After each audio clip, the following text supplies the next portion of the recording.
କାନ୍ଧଠୁ ନଥିଲା ହାତ ଆଉ ଏବେ ଲାଗିଲା ଦୁଇଟି ସତ ସତିକା ହାତ। ହଁ ଦର୍ଶକ ବନ୍ଧୁ, କଥାଟି ଆପଣଙ୍କୁ ଆଶ୍ଚର୍ଯ୍ୟ ଲାଗୁଥାଇପାରେ, କିନ୍ତୁ ସତ। ପ୍ରାୟ 16 ଘଣ୍ଟା ଧରି ଅତି ନିଖୁଣତାର ସହିତ ମୁମ୍ବାଇର ଗ୍ଲୋବାଲ ହସ୍ପିଟାଲର ସ୍ୱତନ୍ତ୍ର ଡାକ୍ତରୀ ଟିମ୍ ଏହି ସର୍ଜରୀ କରିଛନ୍ତି।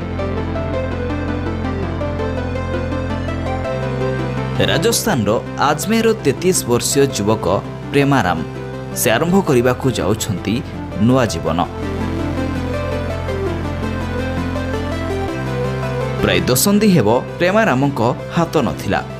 ଅସାବଧାନତା ବଶତଃ ତାଙ୍କ ହାତ ବିଦ୍ୟୁତ୍ ସଂସ୍ପର୍ଶରେ ଆସି ଜଳି ଯାଇଥିଲା ଆଉ ଡାକ୍ତର ତାଙ୍କ ଜୀବନ ବଞ୍ଚାଇବା ପାଇଁ କାନ୍ଧଠାରୁ ସମ୍ପୂର୍ଣ୍ଣ ହାତକୁ କାଟି ଅଲଗା କରିଦେଇଥିଲେ।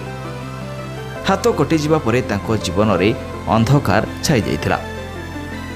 ଦୈନନ୍ଦିନ ନିତ୍ୟକର୍ମ ପାଇଁ ମଧ୍ୟ ସେ ପର ଉପରେ ଭରସା କରୁଥିଲେ। ଅନ୍ୟର ବିନା ସହଯୋଗରେ ସେ କୌଣସି କାମ କରିପାରୁନଥିଲେ।